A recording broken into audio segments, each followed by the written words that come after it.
Okay, welcome back to Management 720. Let's get started with Chapter 10. As a reminder of where we are in the process, Chapters 1 through 4 were short-term decision making, Chapters 5 through 8 were cost and pricing, and now we're in the last 4 chapters, 9 through 12, long-term decision making. And last chapter was Chapter 9. We looked at budgeting, the master budget, and all the different budgets that go up to the master budget. And in this chapter, Chapter 10, we're looking at variances. Well, what is a variance? Well, you have a budget. That's your forecast of what you would like to see happen. But how often do actual results match your budget? Very rarely. And that's what we call variances, things that are outcomes that are different from than what you budgeted. And you want to use these differences to make better business decisions. So what do the variances tell you about your business and about your budget, and what do you need to change? As usual, the first couple learning objectives are building up some of the concepts that we need to understand the meat of the chapter. So the chapter is mostly about variance, which you see starts on learning objective 3, but we need to know a few other things before we can place the variance in context. The first idea is this idea of management by exception, which is a common, theory, management philosophy. It's basically, as you're running your business, the absence of significant deviations from the plan, which is your budget, indicates the business is operating well. So what you're really looking for are significant variations, significant deviations from the plan. So if you're looking for deviations, well, you have to have a reporting system that focuses on deviations. And that's why we're studying variances. Variances are deviations from the budget, and we're managing by understanding that anything that's deviating from the budget is something we need to pay attention to. Well, the second point here is organizational structures. Yes, we have budgets, but not every budget is created equal. I guess I should say not every organization is created equal. And even within a large company, there could be different types of departments, different types of division. And these are the 4 that we traditionally think about: cost center, revenue center, profit center, and investment center. So you can probably already see the framework of what's going on here. So a cost center does not generate revenue. It generates only costs such as warehouse, maintenance. Think about from the previous chapters, we talked about service departments. That's the sort of thing that we're looking at here. So by definition, if we're looking from deviations from the budget, a cost center, well, it doesn't generate revenue, so we're not going to be looking for any revenue deviations, that sort of thing.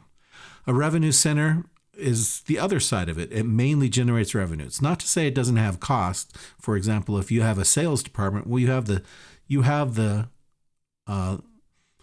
wages and salaries of the actual salespeople, but that doesn't represent the majority of the costs. Like if you have a sales department that's selling cars, the cost of the cars is not included in that sales department. So a revenue center, it's not to say it doesn't have any cost, it just doesn't have the majority of the product cost or other costs necessary to run the business. It is mainly focused on what you're really measuring is their ability to generate revenue, and that's what you're going to be looking for, deviations from the plan, deviations from the budget. A profit center, now some companies, and I've given the example here, may be divided in such a way that they're measuring both revenues and costs, and it might be product lines. Product lines might be like Nike Golf, might be saying, okay, we are responsible for the costs of buying the equipment or having the equipment made, and we're responsible for generating the revenue from it as well. And that would be a profit center. An investment center is even sort of a larger subdivision of a company, and it could be a geographic area. Let's see, can I add area here? A geographic area of a company like a European division, and it may be responsible for not only revenues and costs, but all of the capital expenditure necessary to generate the production facilities. So for example, if you have a product that's being made in America, you may have a similar product, but it may be a European centric product, or maybe a little bit different standards wise. And so you would have a different manufacturing facility. So an investment center is responsible for revenues, responsible for costs, but also responsible for the investments. And because of these different organizational structures, you'll have different types of budget, and therefore you'll be looking for different variances for each of these different types of structures. Always remember, and this last point here, is that too often, probably not the MBA students, you guys understand that there's a bigger picture out there, but something I have to constantly remind the accounting students is they're so deep in the weeds in the accounting terminology and the accounting equations that they think that the numeric answer is the end answer, but really that's just the start of a discussion as far as within a management team in a company.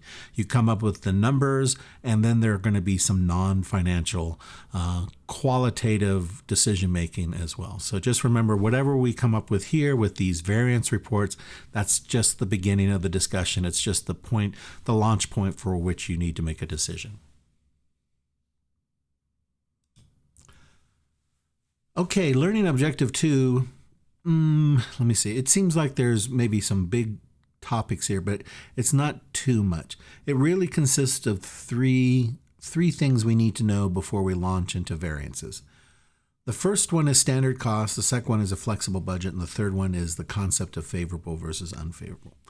So the first one, this is, I'm not, letting the cat out of the bag, that when you create a budget, you're basing it upon standard costs. In other words, when you're making a product on a production line, you're assuming that it takes approximately the same amount of materials, the same amount of labor, the same amount of machine work every time. And so even though it may be a little bit of a bell curve, sometimes it takes a couple minutes more or less on the machine, you're going to say there is some average.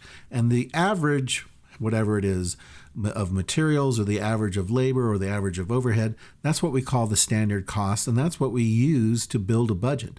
In other words, before we can build a budget, we need to kind of know how many, and in this example here it says how many pounds per bag, how many hours per bag, whatever they're making here, I guess it's computer bags. And so once you have the individual unit, in other words, one unit requires 2 pounds per bag at $5 per pound, therefore $10 per bag. And the same amount, the same idea with labor and variable. Once you know what the individual variable cost for the one unit, you can then make a budget based upon how many units you want to make. So you start off with standard costs for an individual unit, and then you can ramp that out up to a budget, because all you have to do is multiply it by a volume. So you start off with standard costs to create a budget, and then you create a budget depending upon what you want it to be. Now, the second thing is, so if you look here, we've got an original budget and an actual. Now, the idea of a flexible budget means we created an original budget. We said we were going to sell 10,000 items. And these were all the standard costs, right? The direct materials. So if it was $10 per bag, $10 per bag for materials times 10,000 bags is $100,000 worth of materials, and so on and so forth. This was $6 per bag times 10,000 bags is 60,000. So you see the original budget is based upon standard unit cost multiplied by the volume that we want to achieve, and that's our budget. Well, what happens is at the end of the production run, at the month or the quarter of the year, we have actual results. We actually ended up making 11,000, and these were the results. Now the question is, are these comparable? Because the volumes are different, we know for certain that the variable costs are going to be different. So it's like here, the fixed costs seem pretty close. The variable overhead seems pretty close to the direct labor. But the point being is, if the original budget is based upon a volume of 10,000 and you actually did a higher or a lower amount, you really can't compare the two, or you can compare the two, but it's not going to give you meaningful data because it's sort of comparing apples to oranges. What you want to do is, if this is what you actually did, no matter what the original budget is, you want to shift the original budget based upon standard costs to match what you actually did. So what you end up doing is saying, rather than saying, here are the standard costs multiplied by 10,000 bags, what you say is, here are the standard costs multiplied by 11,000 bags, and then you come up with a whole bunch of numbers that can be compared to your actual results. So the idea of a flexible budget is just using your standard costs to move up or down the budget. In other words, to be flexible to where it matches the actual. And once your flexible budget matches the actual, then you can do some comparisons. Now, when we say the budget said that we should have had $110,000 of direct materials, but we only used 108. Well, that's good. Think about that. We would budgeted 110, we used 108. And that means there was a difference of 2,000. Now, what is the F? So it's favorable versus unfavorable. We got to learn to not say plus or minus. We have to say it's favorable versus unfavorable. In other words, if we're talking about costs here, we budgeted $110,000 for costs, but the costs were less. Well, that's a favorable change. That's a favorable variance. Now here on the flexible budget, we budgeted $66,000 for labor, but we used $70,000. Well, that's a difference of $4,000, but it's in the wrong direction. We used more. Our labor cost us more than what we budgeted, therefore it's unfavorable. And so on and so forth. Variable overhead, we budgeted 88. The actual is 81. The difference, the variance was 7,000. It's favorable. And so you can look at each of your costs and come up with a variance, and because of its relationship with the budget, the actual versus the budget, if the actual is higher than the budget, that is unfavorable. If the actual is lower than the budget, then that's favorable. And you can come up with some information. Now, you could have just looked at the totals and you said, oh, that's 4,000 favorable. But by going through and identifying each of these individual categories, you can see where you were favorable and where you were unfavorable.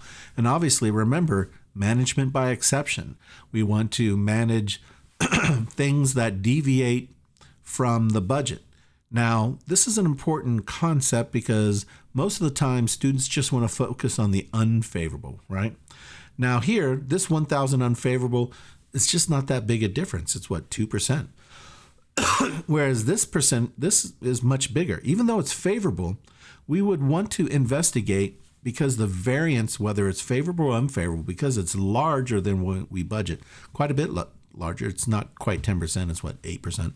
But we would want to see if we were underpaying for things, or if we were not getting the right quote, or why did we so over budget this? So when we do management by exception, we're looking for large variances either in the favorable or the unfavorable direction to find out why they deviated so much from our own budget. And either we correct it or we find out something new and we now have a better standard cost.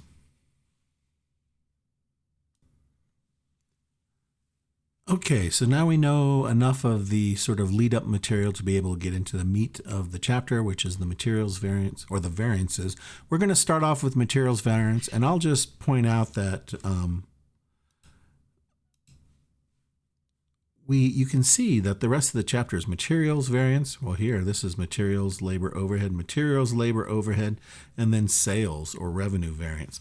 So the variances that we're looking at over here are based upon our costs. Now, there's actually an appendix that talks about sales and administrative, and these are the ones that we're going to be focused on the majority of the time, though. The materials, labor, and overhead, we're also going to look at sales, and we're not going to do SG&A. In fact, I guess the thing I'm trying to point out is that I'm going to focus on materials, because once you learn the procedure for one, you can apply to the others.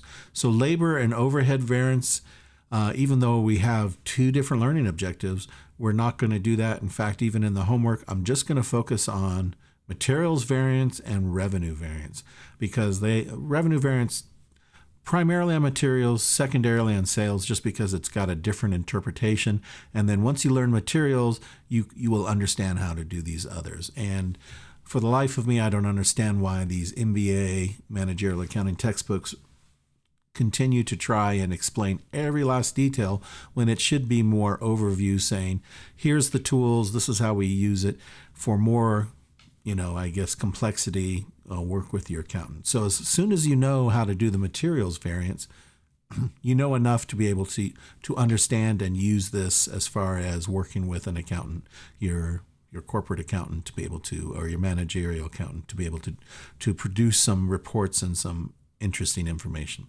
So just to show where are these variances coming from, they're the three costs. We would also look at period costs. We'd also look at revenue, and there may be one or two other things that we look at, but these are going to be the primary ones. Now, how does it work? Well, we just got through saying from the flexible budget, which is here, flexible budget, and there's the actual costs. Well, when we looked at the previous screen, we said the difference between the flexible budget and the actual cost was a certain number, and we said that was favorable or unfavorable. Well, that doesn't give us enough information to actually make some decisions about what should we do. So the variance actually breaks it down into two areas. And that's why I focus on materials, because it seems a little bit more intuitive what those two areas are.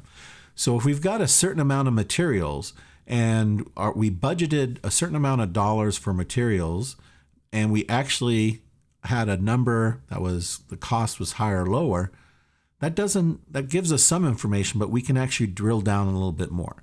Well, what's the next level of information that we would want to know?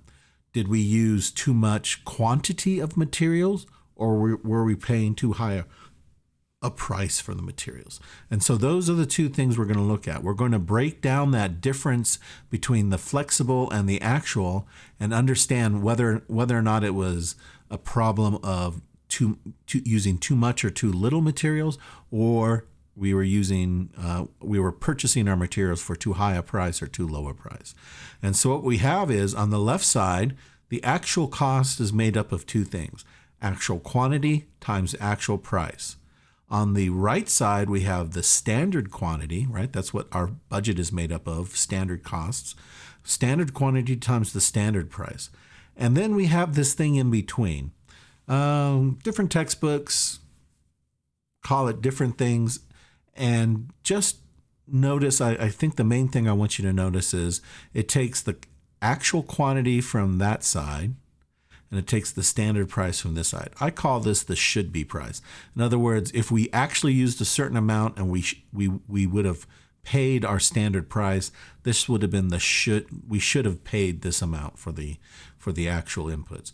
But whatever it's concerned, just notice that the difference between this one and this middle one is the materials variance, is the price variance, and the difference between the middle and the flexible is the quantity.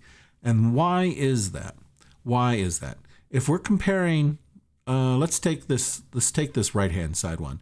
If we're comparing this number to this number, well, let's see, if we look at the two numbers, what do they have in common?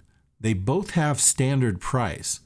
So because standard price is the same between these two numbers, we're not looking at any difference between price. We're looking at the difference between quantity, right? In this number, we're using actual quantity. In this one, we're using a standard quantity.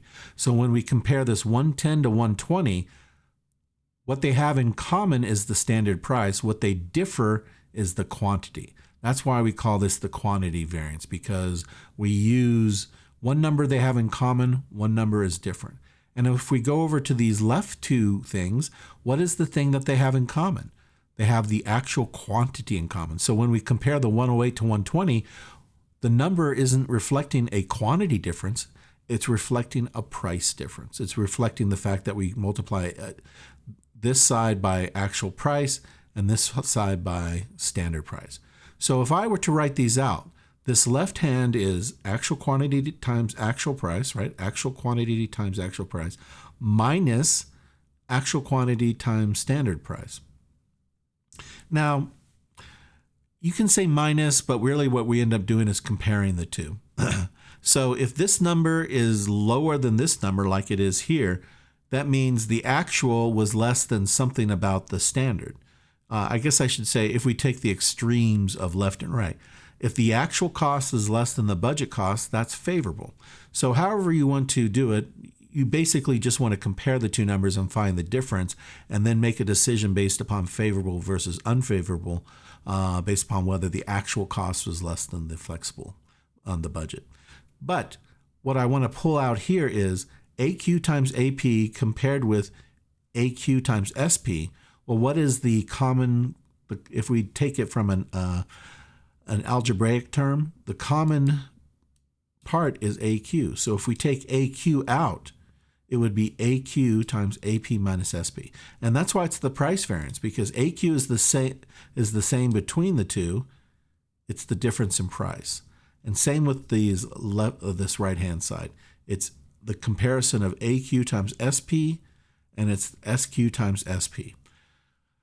And you can see we do the same algebraic thing. We pull out the common term, SP, so it's SP times AQ minus SQ. Now, the other thing about this that I want to show you is notice that the price on all three of these terms is the standard, or is the unit price, right? It's the unit price. And the quantity is the total quantity. It's not the for example, in the previous example, it's not the pounds for one bag. It's the total pounds for the whole production. So the price is always the unit price. The quantity is always the total quantity, whether it's actual or standard quantity. So those are the two things. Now the difference between the left one in the middle is the price variance. The difference between the middle and the right is the quantity variance.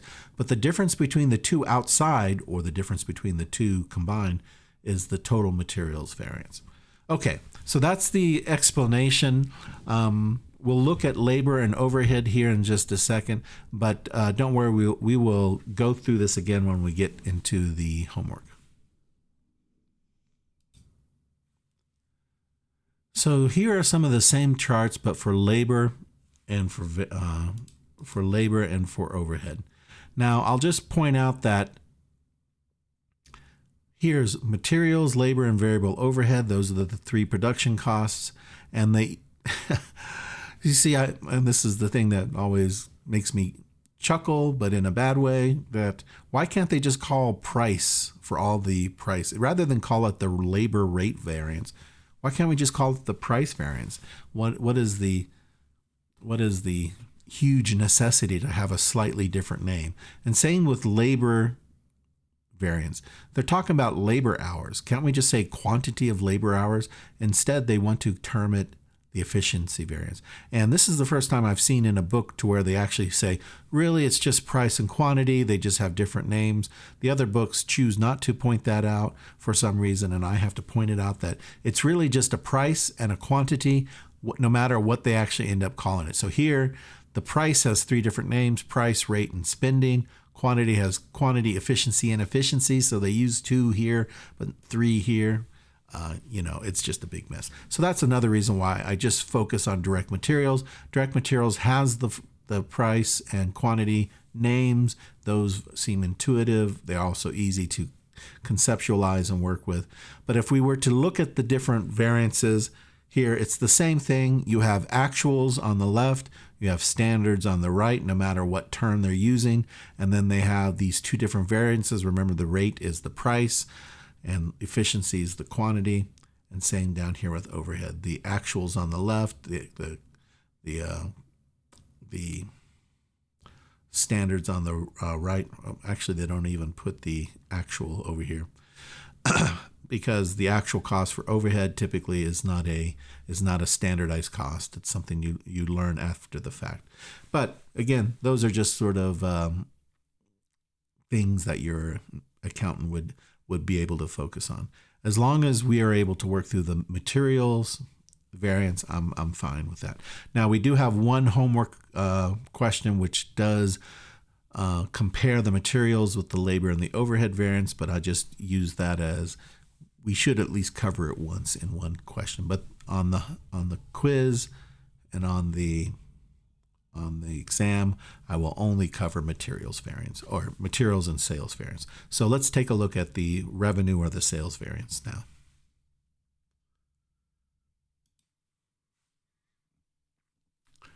So again, with the revenue variance, we have actual quantity times actual price, standard quantity times standard price. This is our, I guess what I should say is I have reposted the materials variance just to remind us what the standard look should be. And this is what the revenue variance is. Instead of calling it quantity, they call it volume, actual volume times actual sales price. And instead of calling it standard price, they call it the budgeted. So again, they use slightly different terms, but in general, it's pretty close. They have a price and a quantity variance, and it works out just like what we're looking at. The only thing I want to point out that's different here, or the main thing that we want to understand is when we're looking at the materials, over here, when I say the material price, if I look at this 108 versus the budget of 110, I say, oh, we spent less than our budget. That is favorable, right? So 108 versus 110 is favorable, or 108 versus 120 is favorable, 120 versus 110 is unfavorable. We have to reverse that thinking with revenue because we're not talking about costs, we're talking about revenue. So if I were to say, let's just get rid of the word cost here, if I just said this was revenue, if I said my budgeted revenue was 110, but I only pulled in 108, that is unfavorable, right? So with revenue, you have to remember the idea is with costs, you want your costs to be lower than your budget. That's favorable. But you want your revenue to be higher than your budget. That's favorable. So just whenever we talk about sales and when we get to the homework, I'll remind you and show you that revenue, you want it to be higher. And that's, I guess, part of the reason why they use the words favorable versus unfavorable rather than plus or minus. For revenue, you want it to be higher than the budget. That means favorable. For cost, you want it to be lower than the budget. That is favorable. So we just have to sort of flip our definition of favorable versus unfavorable as far as whether it's higher or lower when we talk about revenue. Otherwise, the process is still the same as figuring out the price, quantity, and the total variance. And for the homework, so you can see the first three are a little bit easier and the last three are a little bit more challenging. So the first three, I do just a quantity variance for materials, then I do a price and quantity. I do a quantity. Number 10 is I do a quantity for materials variance, then I do a price and quantity for materials variance, then I do a price for sales variance. And then the three a little more difficult, I do a price and quantity for materials, I do a price and volume for sales. And this last one is where I do a materials and then we add in just one time we do a labor and overhead, just sort of a quick version of it. Okay, well, let's go ahead and get started on the homework.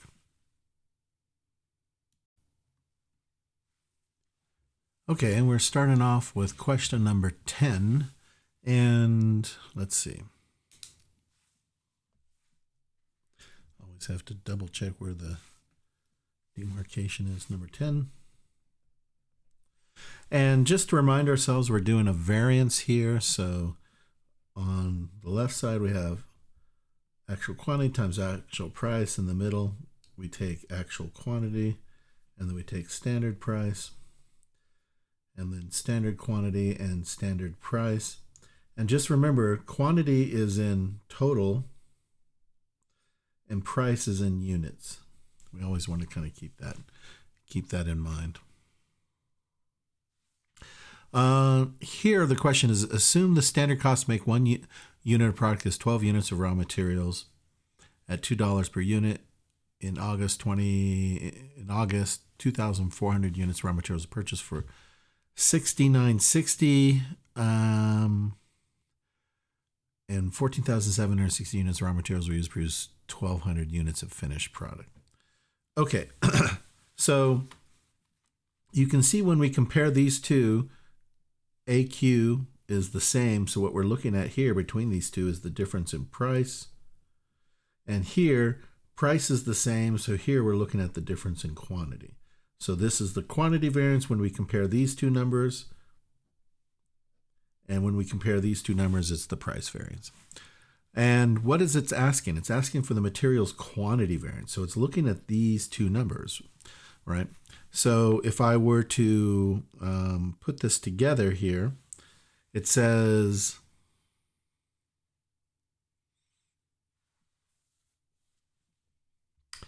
$2 per unit, right?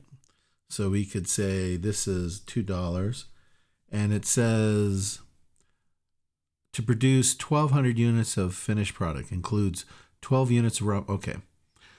The standard cost, when I'm looking here, the standard cost to make 1 unit of product is 12 units of raw materials at a price of $2 per unit. Now here, they're actually not doing it correctly. They've used the word unit for both the raw materials and the product. Here, I think they're talking about $2 per raw material unit. So here we say, what is the quantity? It's $2, and the standard quantity is 12 units of raw materials, and we're budgeting for 1,200 units, right? So if I wanted to take the difference here, I would say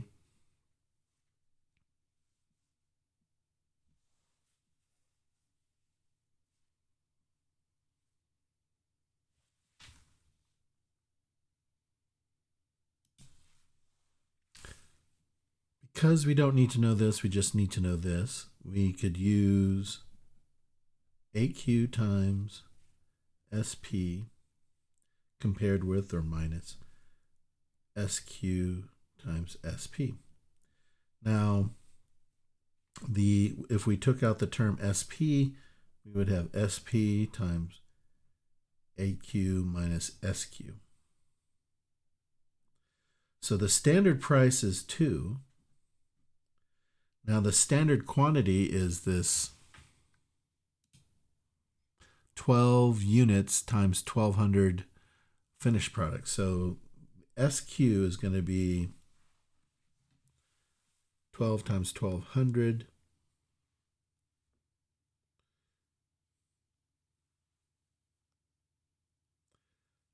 Times 1,200 is 1,440. Right, this is 12 times 1,200. And it says here that they purchased 20,400 units were purchased, but they used 14,760. So this number is a little bit of a red herring. Don't worry about that. You see how much was used. The actual quantity used was 14,760. So 14,760 minus 14,400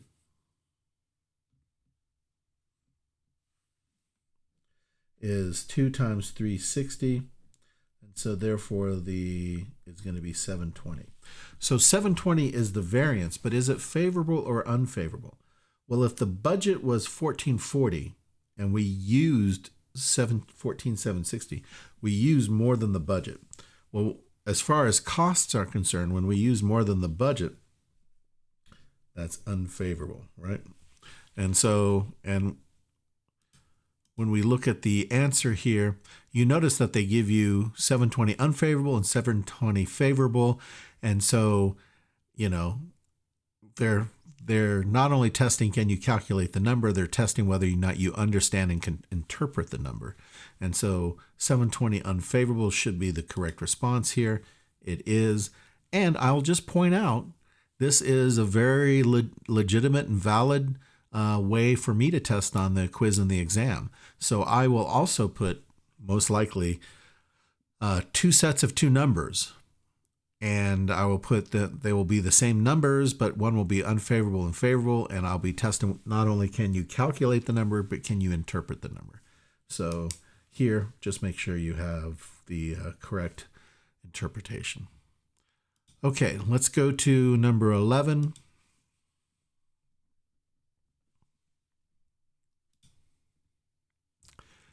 Here, this is going to be both the price and the quantity, if I remember correct. Yep, so material price and material quantity.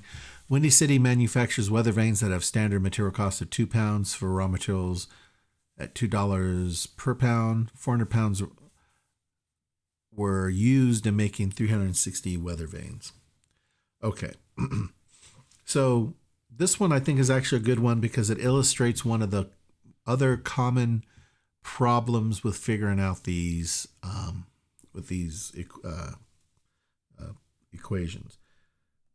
Most of the time, AQ and AP are going to be pretty obvious. So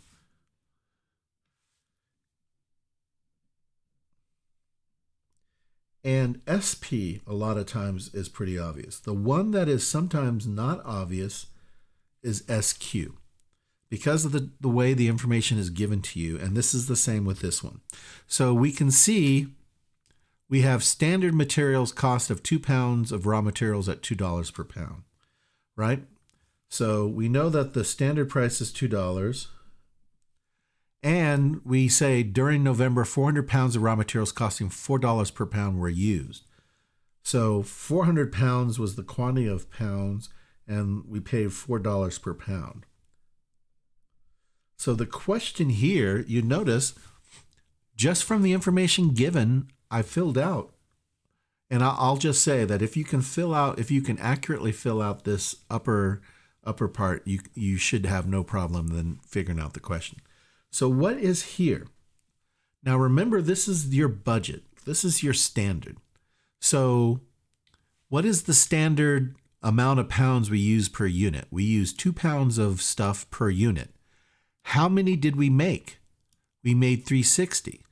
So if I were to create a budget based upon 360 items made, my budget would have been 2 pounds per 360 items, or 720.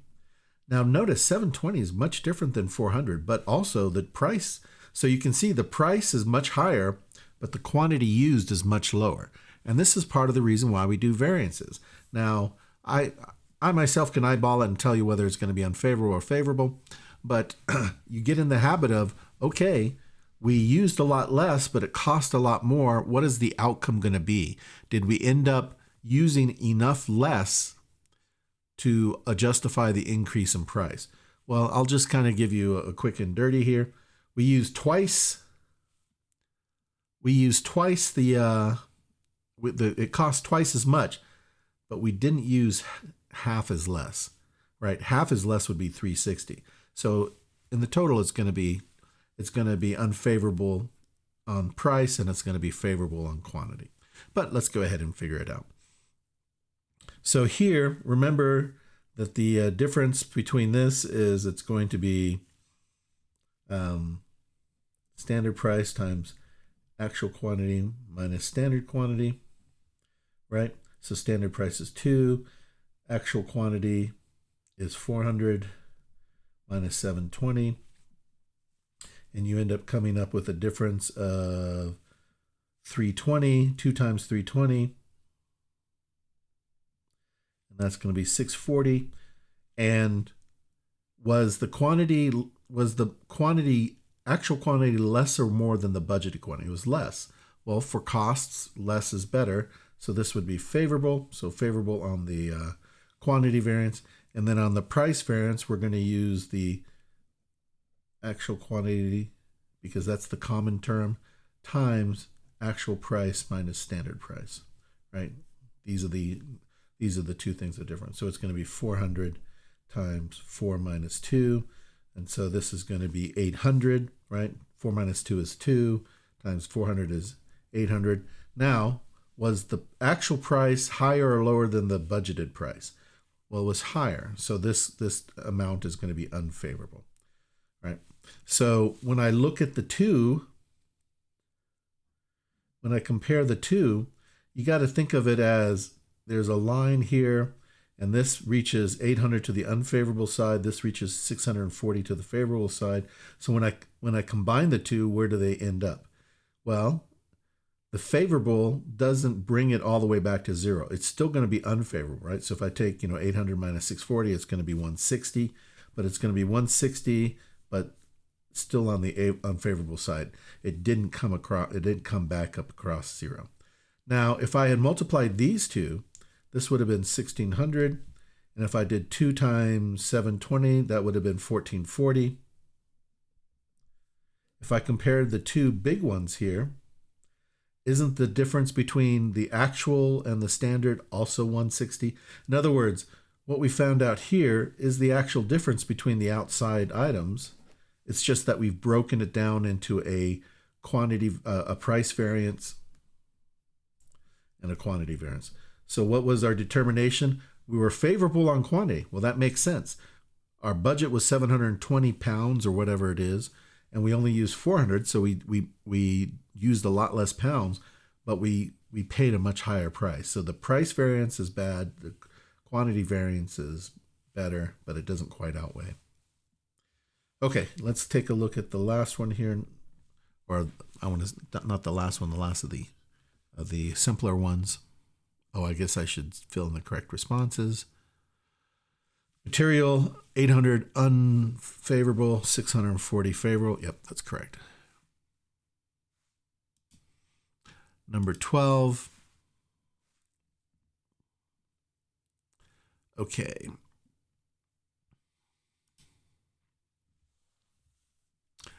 This is a sales variance. So remember here when we're talking about sales variances, we have to remember to flip our understanding. If our actual is more than our budget, if our actual revenue is more than our budget, that's good. That's favorable. If our actual revenue is less than our budget, that's bad. So that's all we're really trying to look at here. And so it says it's looking for a sales price variance. Now remember, actual quantity times actual price, actual quantity times standard price, standard quantity times standard price. This is the difference in price, right? Actual quantity is the same. This is the difference in price. So this is the price variance. The standard price is the same between these two. So this is actually a difference in quantity. So it's asking for the sales price variance, right? So what is the sales price variance? We take the common term, actual quantity, times the difference in price, actual price minus standard price. And they'll call it sales price or something like that. So here, the budgeted sales were 20,000 units at $200 per unit. Okay, so the standard price is 200. Actual sales were 4,500 units, so 4,500 units times $2.10, $210 per unit. So as you can see, this is going to be 10 times 4,500 or 45,000.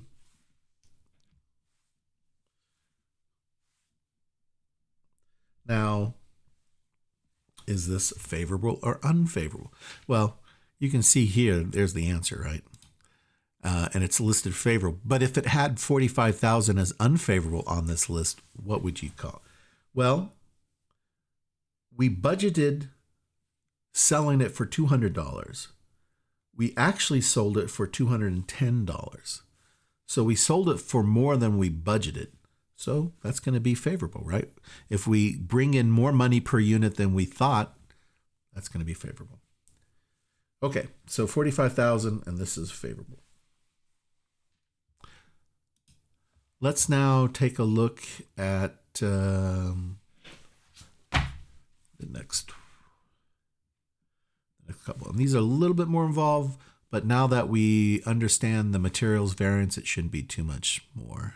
So let's take a look at 13.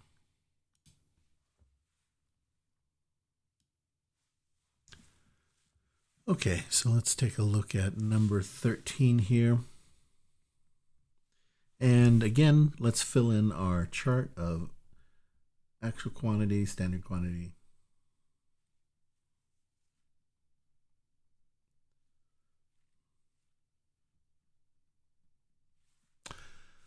Okay, assume Pearl made to order sunglasses recalls for 2 ounce materials for each pair of lenses. So remember the materials, now we're talking about ounces. The standard cost per ounce of material is $7. Standard cost, $17. They produce 5,200 pairs of sunglasses. So let's back up. When we look here, we say the standard is 2 ounce per pairs. How many pairs did we make? So this standard quantity, remember this is always the kind of the hard one to figure out. It's 2 ounces and we made 5,200. So what is the standard there? it's going to be, if I had budget, if I knew I was going to make, and that's why we call this the flexible budget. If I knew I had was going to make 5,200 pairs, and I know it requires 2 ounces per pair, I would have budgeted 10,400 ounces times 17 ounces. Okay, now what does it say? We actually only use 9,900. So can you tell me right away, is the quantity variance going to be favorable or unfavorable? Well, the quantity variance is going to be favorable. We actually use less than what we budgeted. But let's look at the price. The actual price was $17.25 when we budgeted 70. So just by looking at this information, we can say quantity variance is going to be favorable. We don't know how much. Price variance is going to be unfavorable because it cost us more than we budget. Now we need to figure out the favorable quantity variance.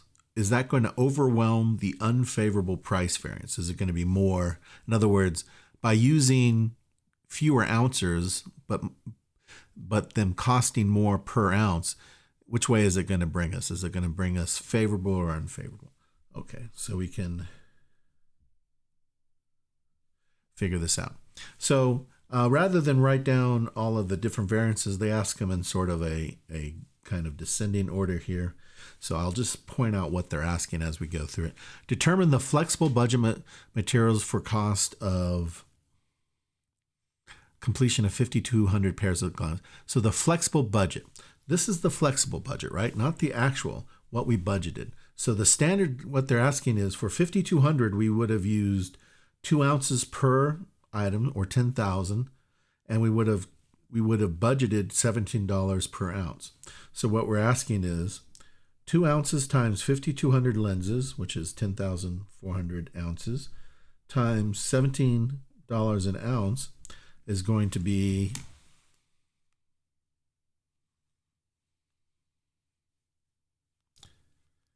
times 17 is going to be 176,800, right?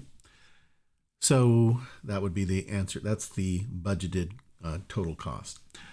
Determine the actual materials cost incurred for the completion of the 5,200 pairs of glasses. Compute the total materials variance. So we've got two things we want to compute here. So we know that we instead of using 10,400, which was the budget, we actually used 9,900, but it cost us more, $70.25. So 9,900 times 1725 is 170,775. So I'll stop right there and say the second part of what they're asking is the total material there. In other words, rather than comparing these two intermediate terms, they're saying this outside item, 9,900 times 1725, which is this number, versus the budget. So we had budgeted 176,800. The cost was only 170. So this is favorable, right? This is favorable to the tune of, well, we're going to check here, but it's going to be 6,025 or something like that. Because our actual costs were less than our budgeted cost. So here, if I do the actual calculation here, 1,700, yeah, 600. So I'm comparing the 170,775, comparing it to, you notice I'm saying comparing when I'm minusing, because if this is revenue, higher would be better. If this is cost, lower is better. So I'm using slightly different terminology here. So the difference is 6,025, but because the actual costs are lower than the budgeted costs, this is favorable, right? And so those are the two answers, 170,775 and 6,025 for B. For C, how much of the total variance? And so C and D now is asking, okay, now calculate the quantity and the price variance, which is fine. So we can do those. The first one is related to price. So price variance, this is the price variance. And this is the quantity variance, because here we're going to take actual quantity times the difference in actual price and standard price. And so what do we get? We get 9,900 times 1725 minus 17. Well, you can see that that's 0.25 times 9900. So this is going to be 2475. Now, is it favorable or unfavorable? Is the actual cost higher than the budgeted cost? Well, it is. So this is going to be unfavorable. D, it's asking us how much is the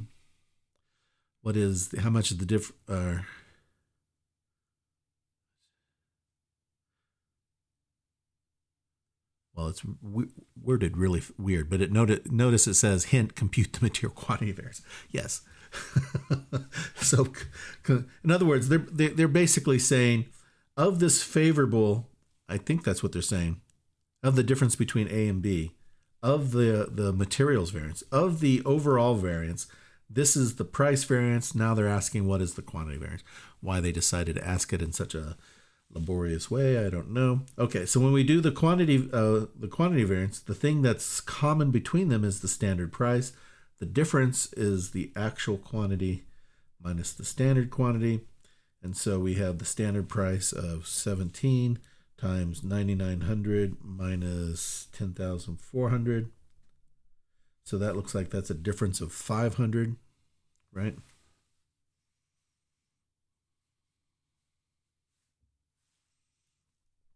So a difference of 500, so 17 times 500 equals 8,500.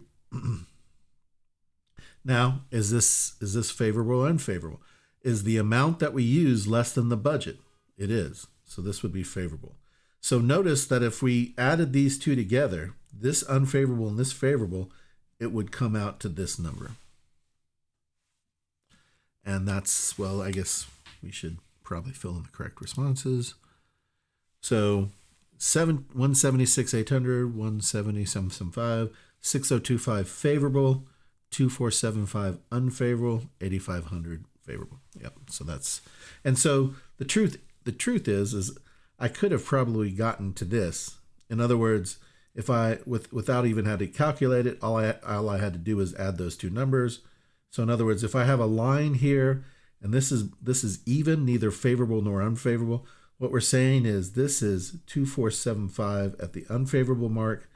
The total is going to be 6025 favorable. How much do I need to get from here to here? Well, it's going to be a combination of the both, right? I need 8,500 favorable to take the unfavorable up to 6,025. So I could have, I guess, hacked the system and just figured out without actually having to calculate. But calculated anyway, get in the habit of doing that. Okay, let's look at the next one. And this is a sales variance question, so it's asking for both. So pretty straightforward. It's just that the easy one only asks for price variance, and here we're going to look at the overall variance, the price, and the volume variance. So nothing too crazy here. And in fact, revenues typically there's not too much hidden. They give you most of the information. It's not like, as I mentioned before, sometimes when we're talking about costs, the standard quantity is usually a number that's hidden, or you have to think through about what the number means. Whereas in sales and revenues variance, it's usually all above board. It's usually pretty standard. So AQ, AP. Now I recognize that they call the quantity, they call it volume, but I've just gotten used to, it's all quantity and price, no matter what they choose to call any particular thing. In other words, I don't go too much into efficiency and rate and all that stuff. It's just not worth trying to confuse, especially at this level, confuse you with various terms. So, and you're smart enough to get that the word quantity means volume. So the unit sales here is the actual quantity. So if I'm looking up here, the actual quantity sold was 140. The standard, the budget is 115. And instead of saying standard, they use the word budget, right? The selling price here, the actual selling price was 27. The Budgeted price was 24. I mean, from there you can figure it all out, but they give you a few other things here. I'll just kind of throw this out. So, here's the revenue. The revenue is 140. The actual revenue was 140 times 27. And so I don't even have to calculate. They give it to me. It's 3780. And here, this is actually 2760. Now, if we multiplied it, we'd find out. But the difference between the two is the revenue variance, right? The revenue is the difference between the two outside terms, just like the materials variance is the difference between the two outside terms, etc. So this is going to be 3780 minus 2760. So the revenue variance,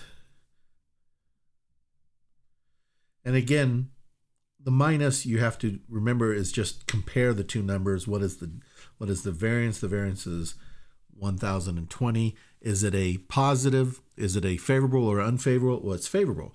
We actually brought in more money than our budget. So this should be a favorable variance.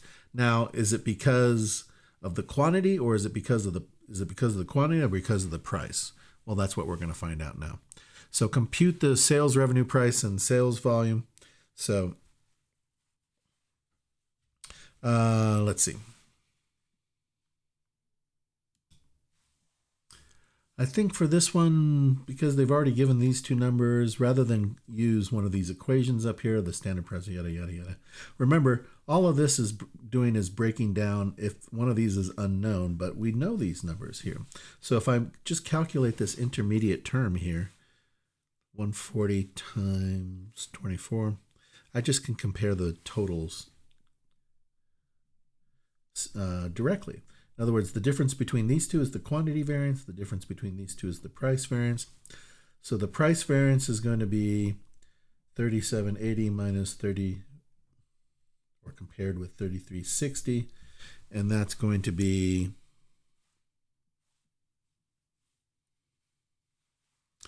$420. And is that favorable or unfavorable? We brought in more actual than one of the terms with the standard is, than one of the budget. So this is favorable. And the quantity variance is going to be 3360 compared with 2760. And that is going to be, what is that?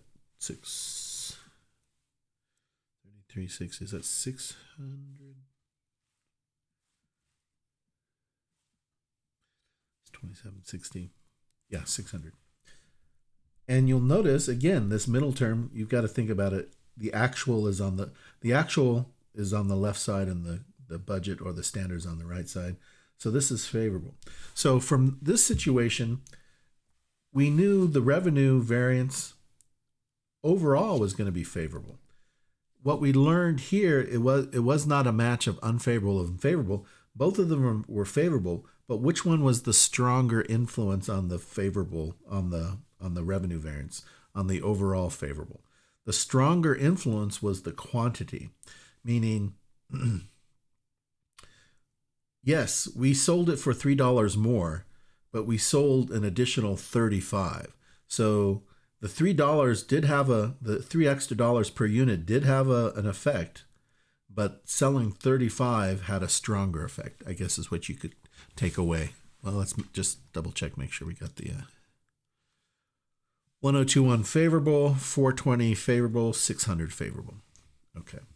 Well, let's finish up with this last one here, and then we finish with the chapter 10.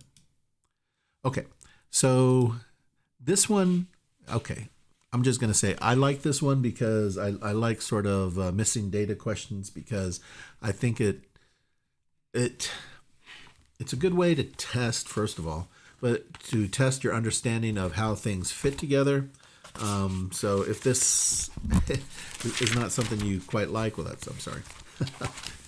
But they tend to make good questions. And I think, like I said, they make good questions because they do test your understanding. So here we're going to go through three things in sequence. We're going to look through direct materials, then look at direct labor and variable overhead. And I'll just point out that what we end up using in one in direct labor will actually carry over to variable overhead, and you'll see why. Okay. So let's put so for number 15,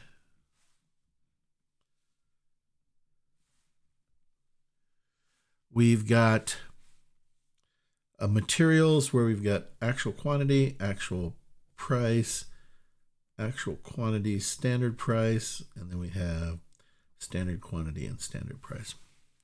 Okay, so it gives us a bunch of things. It says we have following data for a key to production of 300 units. Okay, and it says standard cost per unit is unknown pounds at $3.20. So we know the standard price is $3.20. The first thing it's asking us is how many pounds. Well, we don't know how many pounds, so this is unknown pounds, but whatever it's going to be times 300 units, right? And it gives us, so it has two unknowns, total actual cost, and then it says standard cost allowed for units produced. The standard cost, well, the standard cost is the standard price times quantity. So what it's saying is 320 times whatever the quantity is going to equal 5760.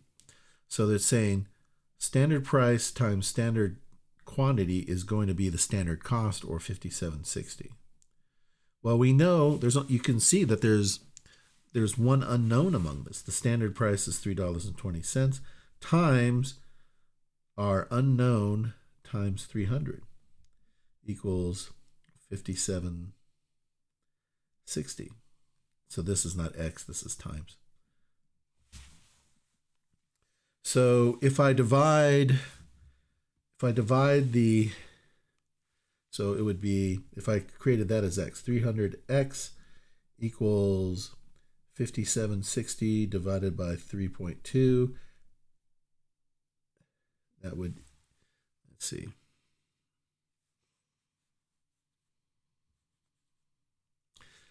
So this number would be 1800. Therefore, X equals 1800 divided by 300, or, well, that's what, 6, right? 6.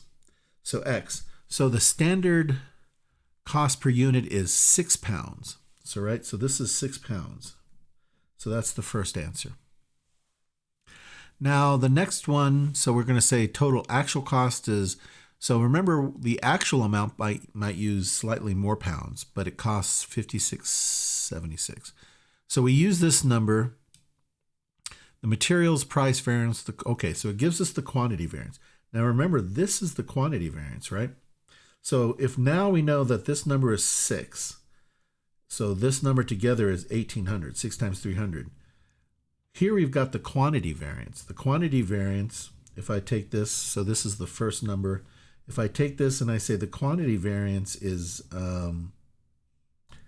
SP times AQ minus SQ, right? Let me give it a little bit more room here. SP times AQ minus SQ. And what does it say? It says equals 128. So 320 times our unknown X minus 1800 equals 128. So if I take 128 divided by 320, 3.2,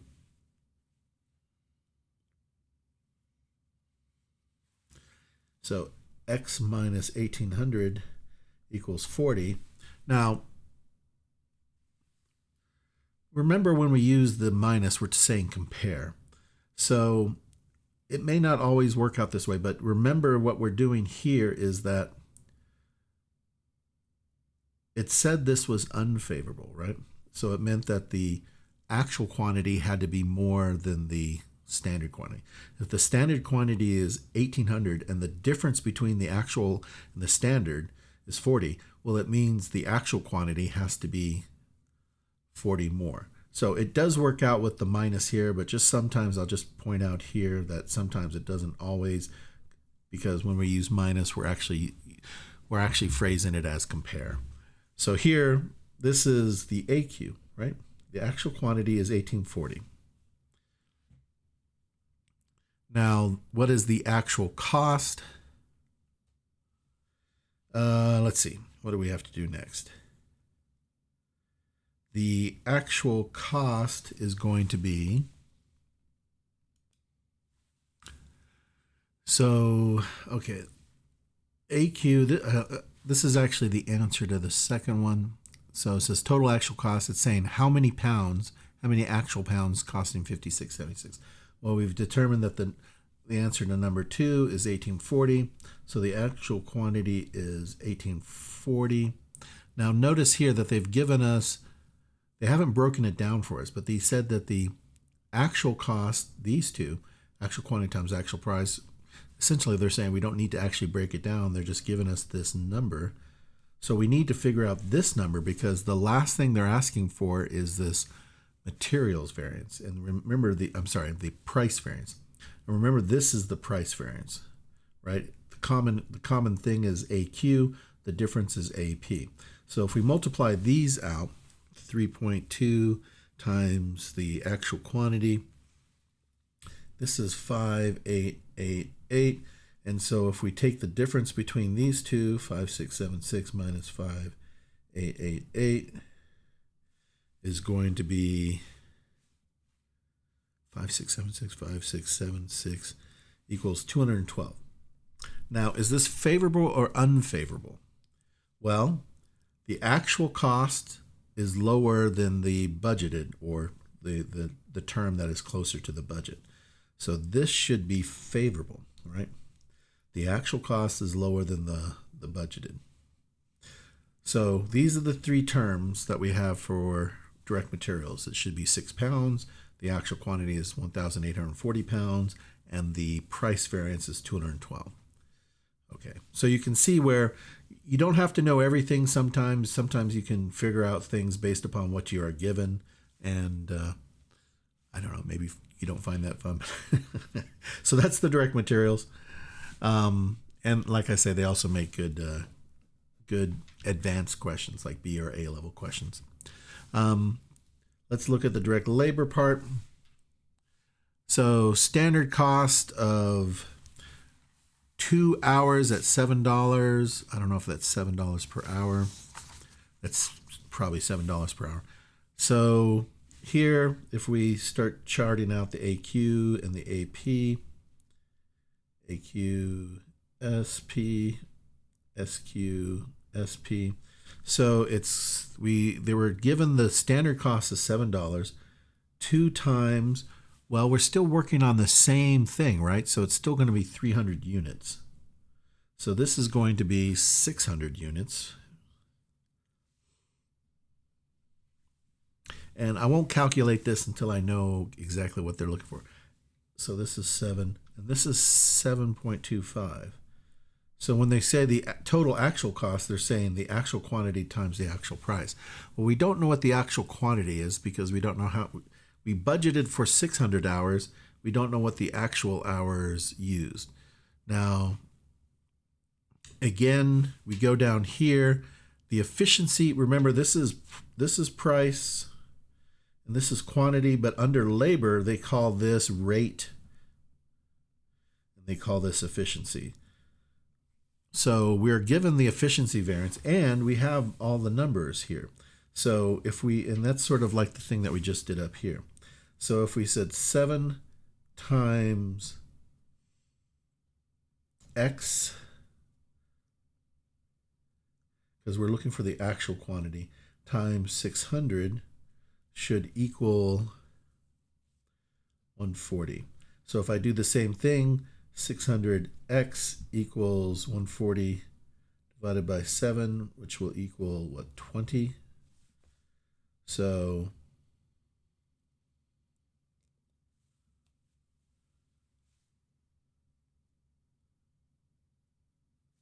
am I doing that right? Let me just double check here.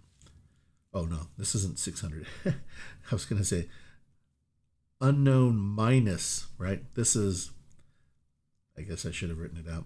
This is standard price times actual quantity minus standard quantity. So this is a minus here. So this is x minus 600. So therefore, x, or the actual quantity, is going to be 620.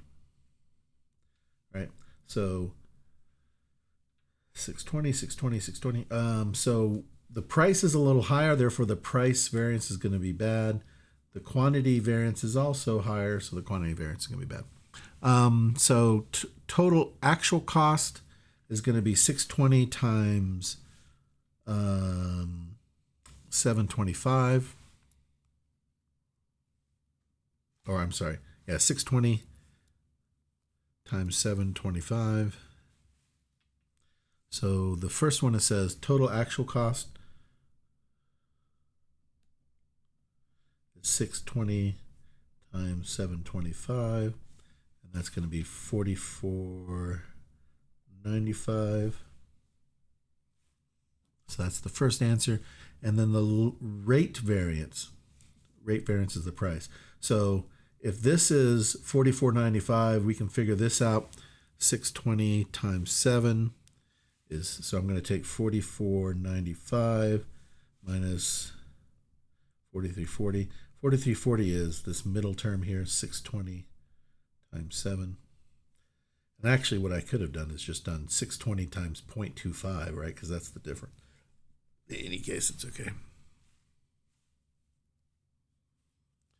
Is 155. And is that going to be favorable, unfavorable? Well, so if I put the numbers here, this is 44.95 and this is 43.40. The actual amount spent on labor was more than the budget, so this is unfavorable. And those are the two numbers there. I don't think I can squeeze in the rest down here. Actually, I might be able to. Let's look at the variable overhead. And it's asking a couple of things. Standard cost, blank hours at $4 per direct labor hour. Well, remember, variable overhead, remember we're basing it upon something else.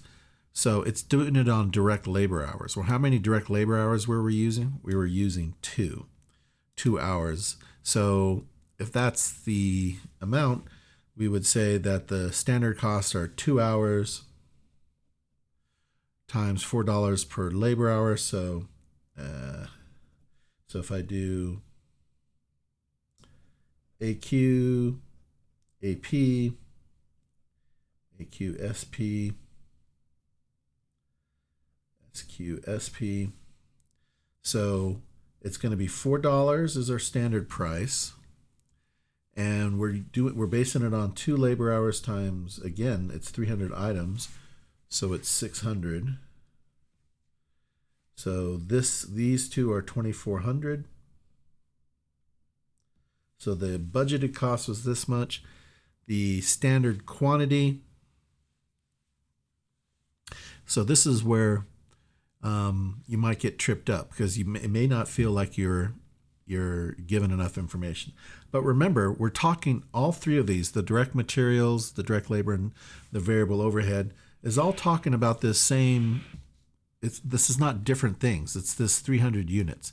So we'd already figured out the actual labor hours that were used. We actually used 620 labor hours.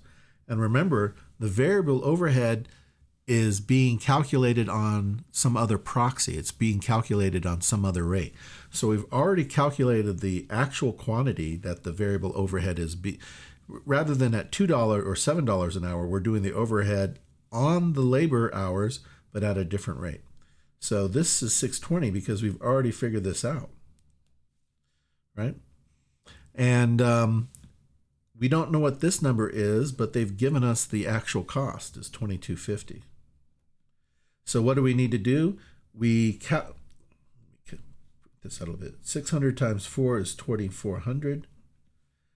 The actual cost of this, and if I look at this middle one here, it's 620 times 4.